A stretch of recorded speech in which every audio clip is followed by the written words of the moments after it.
Assalamualaikum warahmatullahi wabarakatuh.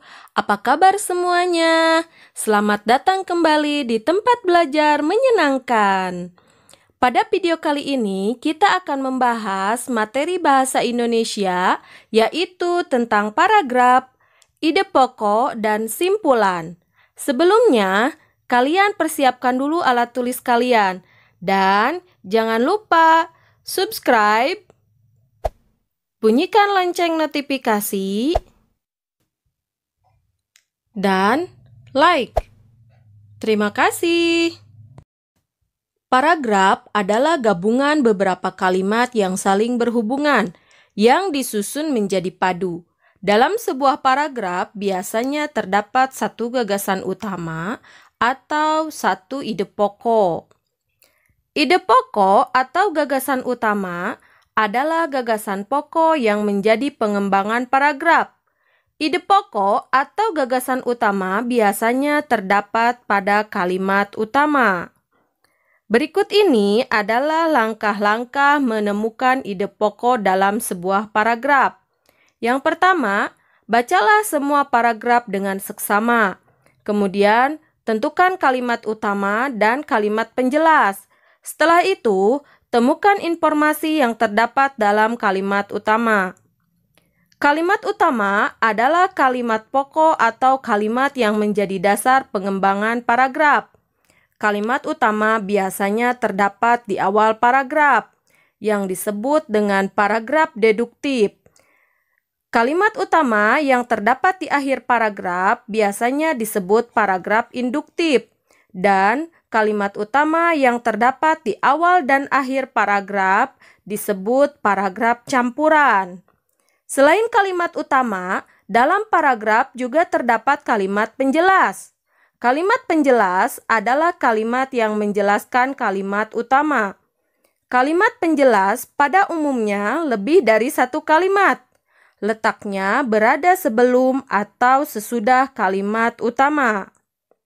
Kesimpulan atau simpulan. Simpulan adalah hasil akhir dari suatu pembahasan masalah dalam suatu paragraf, atau bisa juga disebut sebagai ikhtisar dari suatu teks atau paragraf. Berikut ini langkah-langkah membuat simpulan. Yang pertama, bacalah paragraf secara keseluruhan. Kemudian, temukan informasi yang terdapat dalam paragraf dan hubungkan semua informasi menjadi suatu pernyataan akhir.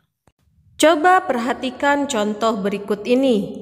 Liburan akhir pekan lalu, aku berlibur ke rumah nenek di desa. Kehidupan di desa sangat nyaman. Masyarakatnya hidup rukun. Suhu udaranya sejuk dan bebas dari polusi. Oleh karena itu, aku betah berlibur di rumah nenek. Dari paragraf di atas, kita bisa mengetahui kalimat utama paragraf di atas adalah liburan akhir pekan lalu, aku berlibur ke rumah nenek di desa. Paragraf di atas termasuk paragraf deduktif karena kalimat utamanya berada di awal paragraf. Ide pokok paragraf di atas adalah berlibur ke rumah nenek, sedangkan simpulan paragraf di atas adalah betah berlibur di rumah nenek karena di desa tempatnya sejuk dan sangat nyaman. Contoh paragraf yang kedua, kebiasaan membaca dapat meningkatkan pengetahuan seseorang dan meningkatkan pemahaman. Dengan membaca, orang mengambil manfaat dari pengalaman orang lain. Selain itu, membaca membantu seseorang untuk menyegarkan pemikirannya dan memanfaatkan waktu agar tidak sia-sia. Jadi, membaca mempunyai banyak manfaat untuk manusia. Dari paragraf di atas, kita dapat mengetahui kalimat utama paragraf di atas adalah membaca mempunyai banyak manfaat untuk manusia. Paragraf di atas merupakan paragraf induktif karena kalimat utamanya berada di akhir kalimat. Ide pokok paragraf di atas adalah manfaat membaca untuk manusia. Simpulan paragraf di atas adalah membaca dapat meningkatkan pengetahuan dan menyegarkan pemikiran. Contoh paragraf ketiga. Sejak kecil, Diko senang mengoleksi pernak-pernik sepak bola. Mulai dari poster pemain sepak bola terkenal, sepatu, hingga kostum tim sepak bola luar negeri. Suatu saat, Diko dan keluarganya pindah rumah. Banyak di antara koleksinya yang berceceran dan hilang.